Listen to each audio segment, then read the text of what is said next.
Welcome to the CCC News podcast. On today's podcast, we're going to be talking about the Annex, Mid-Columbia Community Action Council's transitional housing facility. Joining us today will be Rob Mendoza, the Regional Housing Operations Manager. He's had over 13 years of experience working in social services, and he's going to share with us a little bit about the Annex and how things are going over there. Wow, that sounds great, Cole. We also have Joe Davies today with us. He's a retired Air Force veteran, as well as a software engineer who did find himself houseless in the Dalles area recently. He's just done the transition from the pallet shelters now over to the Annex, this beautiful remodeled hotel that is working really well for folks who are trying to get into stable housing. So we have a heck of a program coming up, a couple of great guys to chat with. Absolutely. I'm looking forward to it. All right. Well, let's get to it. All right. Thank you so much for joining us today. Our first question here is for Rob. Rob, tell us a little bit about the Annex. How are things going over there? It's going pretty well. We're in the construction process still. We just finished asphalting the family side, which will be opening October 12th after our grand opening. We have 17 clients in on the single side right now, where we have the capacity of 39 rooms on the single side with 17 clients right now. We have offices on that side. We have a food pantry. We have laundry room upstairs and downstairs, as well as bigger laundry system downstairs for us to do the blankets and stuff like that. Cool. So as I understand, when you're saying 17, those are the folks who kind of transitioned over from the pallet shelters, or? Correct. There were 17 clients that came over from the pallet shelter to the Annex, and I am very happy to say that we are having our first transition from the Annex into permanent supportive housing for a veteran. So it's a huge win for us and for the client as well. Wow, yeah. That happened just recently? Yeah, he's actually moving in this weekend. Oh my gosh. Yeah. Congrats. Absolutely. He's super excited and looks forward to his new adventure. So it's super exciting for him and us. Yeah, that's amazing. Can you tell us how many people have transitioned in permanent housing in the last year or so? The last year from the pallet shelter, I believe there was about 112 to 15 individuals that went from the shelter into permanent supportive housing. Dang. So clearly this definitely works. There have been some significant changes, however, from the pallet shelter to the Annex. Can you compare and contrast a little bit those two operations for us? Are you really preferring the way the Annex is running over the pallet shelters? Absolutely. Coming from a pallet shelter into the Annex, at the pallet shelter, limited space, two individuals, up to two individuals in the space. If you have to go to the restroom in the middle of the night, you have to walk outside your room and go to a shower trailer, right? So now, being at the Annex, they're in their own room by themselves. They have their own restroom, their own shower, so closer, it's safer. People feel more comfortable being in their own room by themselves. Can protect their stuff. They can get their belongings into a place where they feel comfortable, it's safe and everything. Absolutely. They have wardrobe containers in their rooms, so they can lock up their stuff when they leave. They're the only ones, other than staff, that have access to their specific room. Yeah. Along with the showers in their rooms and stuff like that, they can do their own laundry. They have a food pantry where they can get food at designated times. Oh, nice. If they're struggling financially or something like that. So we get our meals for the clients through Meals on Wheels. They provide one meal a day. And then, so if somebody wanted to reheat a meal, they have a microwave in their room, and they also have a mini fridge. So one of the biggest points, though, is that we try to teach life skills, right? So we're trying to make sure that they're cleaning their rooms, and that consists of cleaning the fridge and the microwave. So it's been a great experience. We've only been open for a little over a month, but there's been no issues other than normal, hiccups with opening new buildings and stuff like that. but Great. everything's running smooth. Yeah, like on that cleaning thing, is that kind of like you got to kind of take care of yourself before you can get out there and kind of re-enter the workforce and that kind of thing? Kind of. Absolutely. Yeah. What I've noticed in my own experience being houseless is that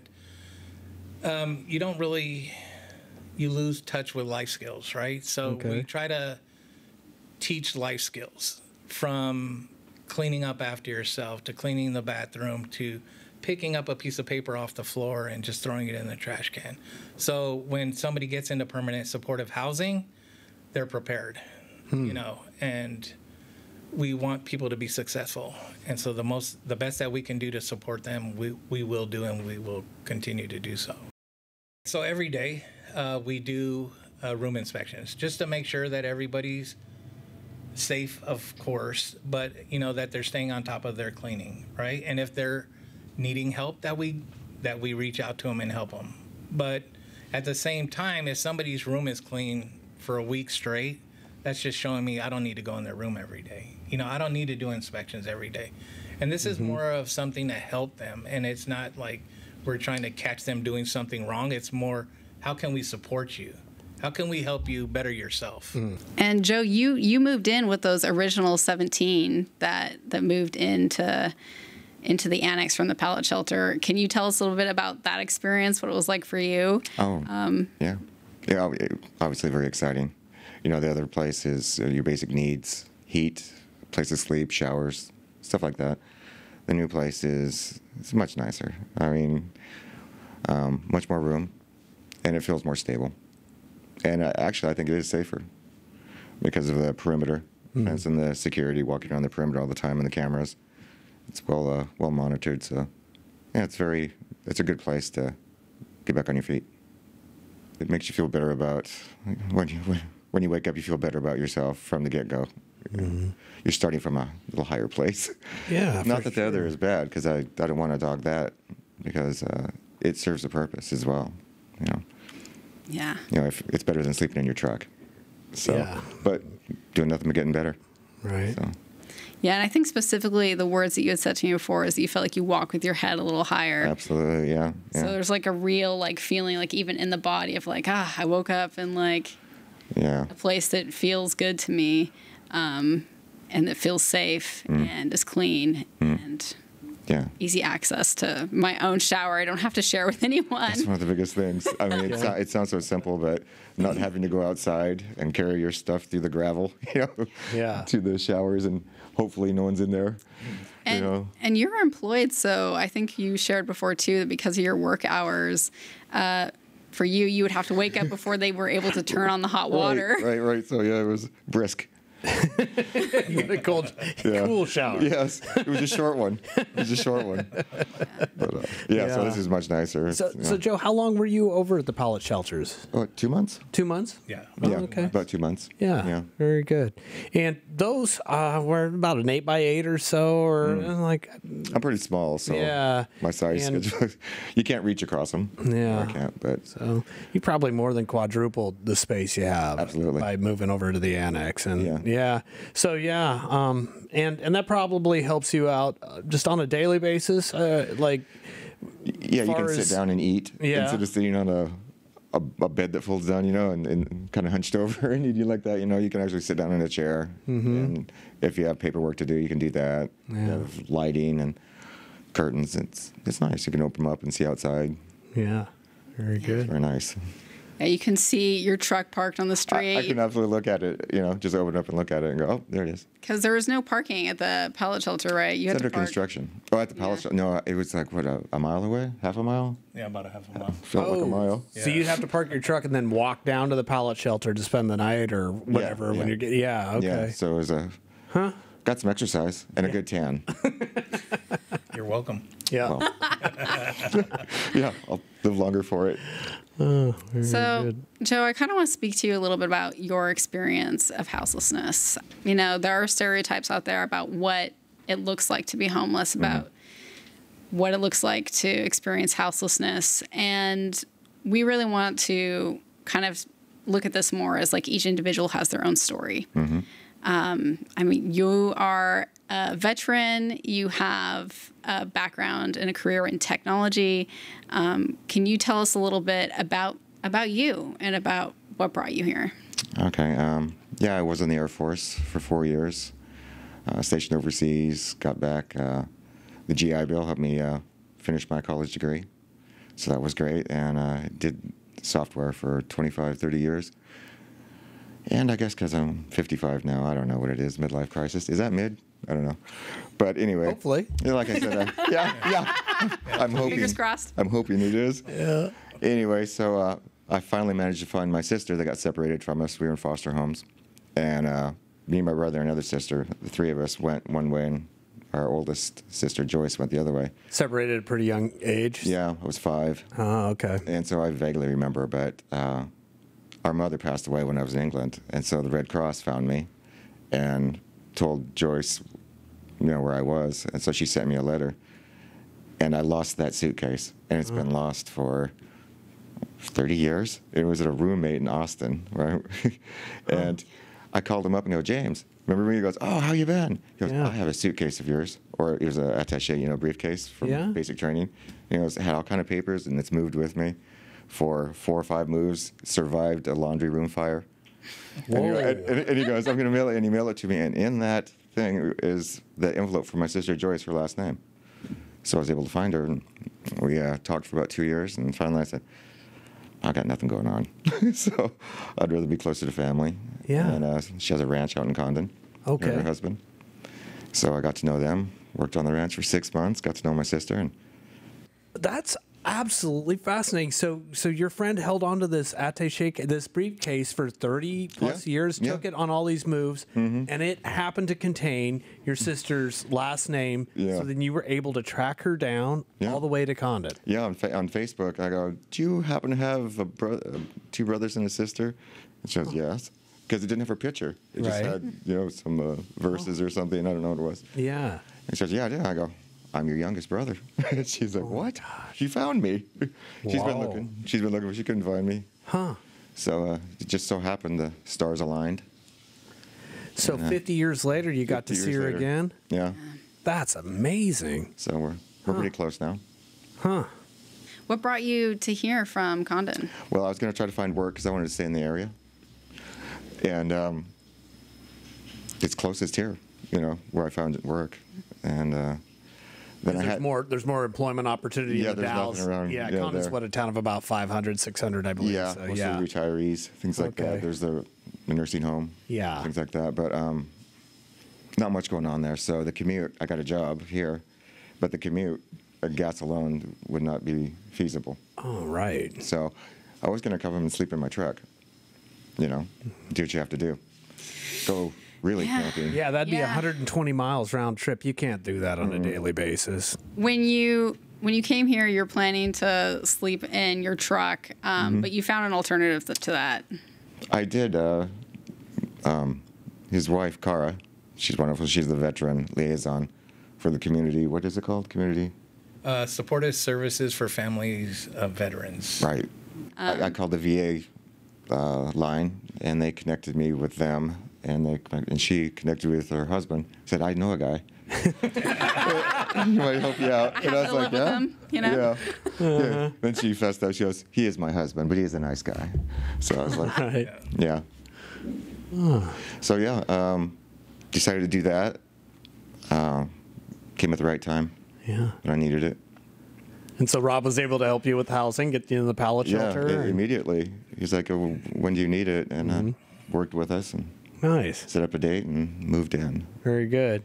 You also maybe had some assistance in finding some employment for Joe, right? Or I know a guy. you know a guy? Yeah. A guy knows that a knows lot a of guy. guys. I like that. Yeah. I reached out to a friend of mine that he does work at Toyota, and I put Joe and him in contact with each other, and Joe went out there and did his thing, and all I did was put 2 people together in the same room. Joe's the one that got that job, and Joe's the one that's keeping that job. So Yeah, so I think it's one of the misconceptions, that a lot of people who are homeless don't have jobs. A lot of thing you hear for a lot of people is like, get a job. And actually, a lot of people that are in the program, MCCAC, have jobs. So thank you for showing that and showing up in your truth with us today. Sure. Can you tell us a little bit about what's next for you? You're in this transitional housing situation. You have employment. You managed to get your emotional support animal to come and live with you. Yeah. And things are kind of looking on the ups. But what's next for you? Move out. I mean, that's the goal.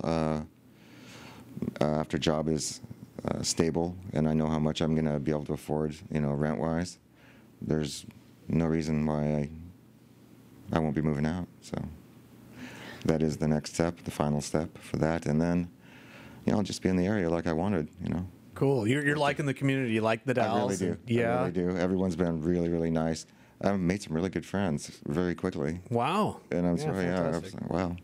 It's amazing how friendly people are, and they remember you. Like even at the convenience stores, first name basis. Hey, Joe. Yeah. Hey, Julie. At the Chevron next to work, because I'm always in there getting sodas. And so, in fact, I lost my military ID, and I couldn't find out where I lost it. I walked in the store, hadn't been in there for a couple weeks. She goes, Joe, I think I have something for you. You dropped it over there. She saved it for me and remembered who I was, and just brought it up and go, oh, here. Yeah, that's one of the things I love about the Dalles too. Yeah, that would never happen in Dalles. Camaraderie you seem to have, because it's a small town. You can really get to know most people. It's kind of amazing. So, Rob, how does it feel? You've got another one looking to be moving out.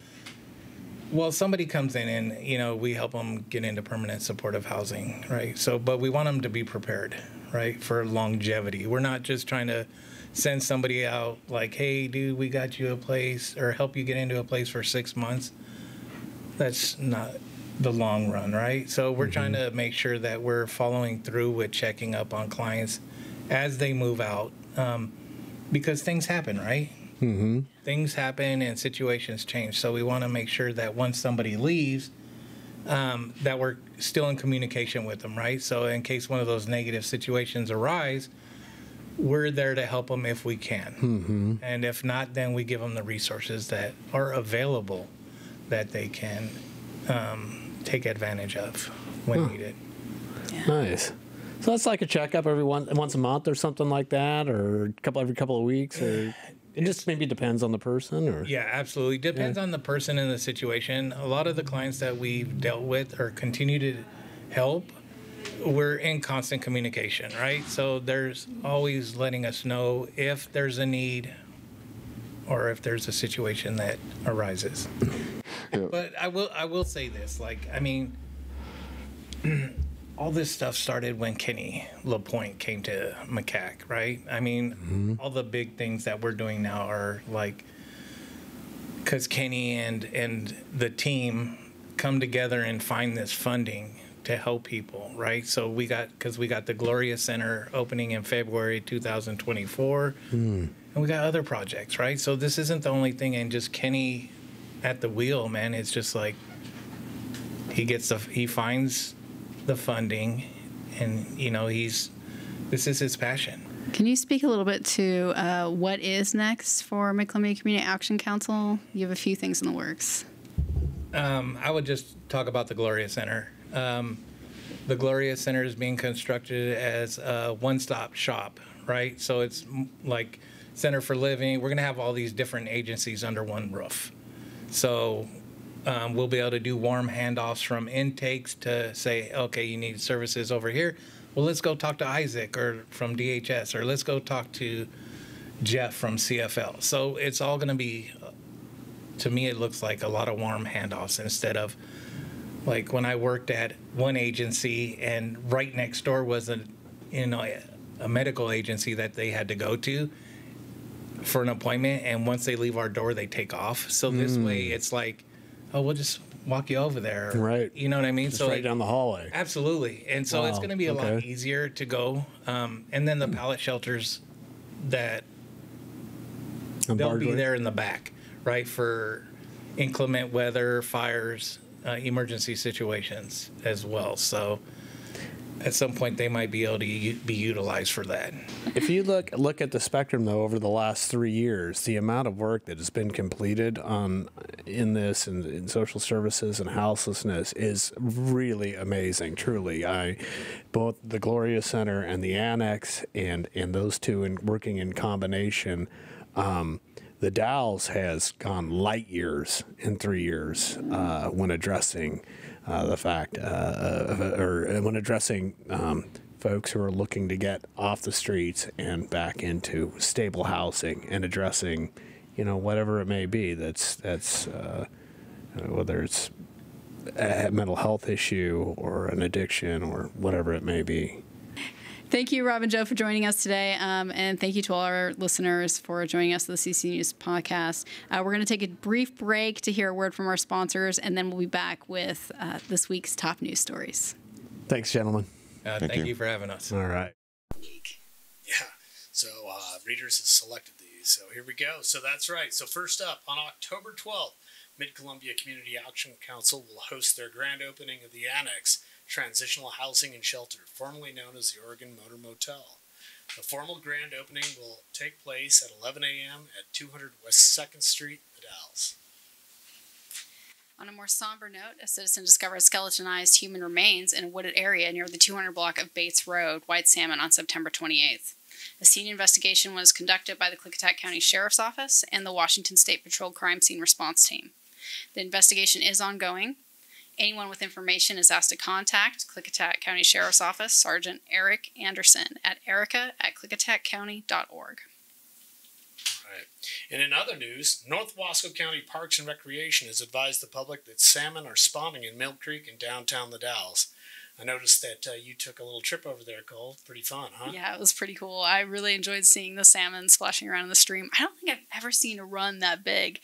It was pretty exciting. Yeah, who knew, right in Little Mill Creek. Yeah. And in more news on North Wasco County Parks and Recreation, the Cirrhosis Park Rehabilitation Project has hit a new milestone today. The Parks and Recreation has successfully secured an Oregon State Parks grant amounting to $420,000, which will cover 60% of the estimated $700,000 replacement cost for the treetop playground structure at Cirrhosis. North Wasco County will cover the remaining 40% of the cost, meaning the project to replace the treetop play structure is now fully funded. Yeah, I'm pretty excited about that. I've grown up here in the Dalles. Cirrhosis Park's always been like my backyard, and I'm really happy to see that they got the funding to replace that park. I know a lot of families are going to be happy about that. Spent many an hour with my kids up there for sure. Yeah, that's great. And finally, last week, a nonpartisan political action committee called Save Wasco County was formed in the Dalles. The newly formed PAC has been formed by those seeking to find and fund a campaign for a challenger against current DA Matthew Ellis in next May's Wasco County District Attorney race. Wow. Well, that's the roundup for today. And to our audience, we'd love to hear from you. Send us your thoughts, questions, or any local stories you'd like to hear more about. Drop us an email at podcast@cccnews.com. Thank you so much for joining us for today's podcast. Find us wherever you get your podcasts. If you like this, please like, subscribe at CCCNews.com. Until next time, this is Cole Goodwin and Tom Peterson signing off.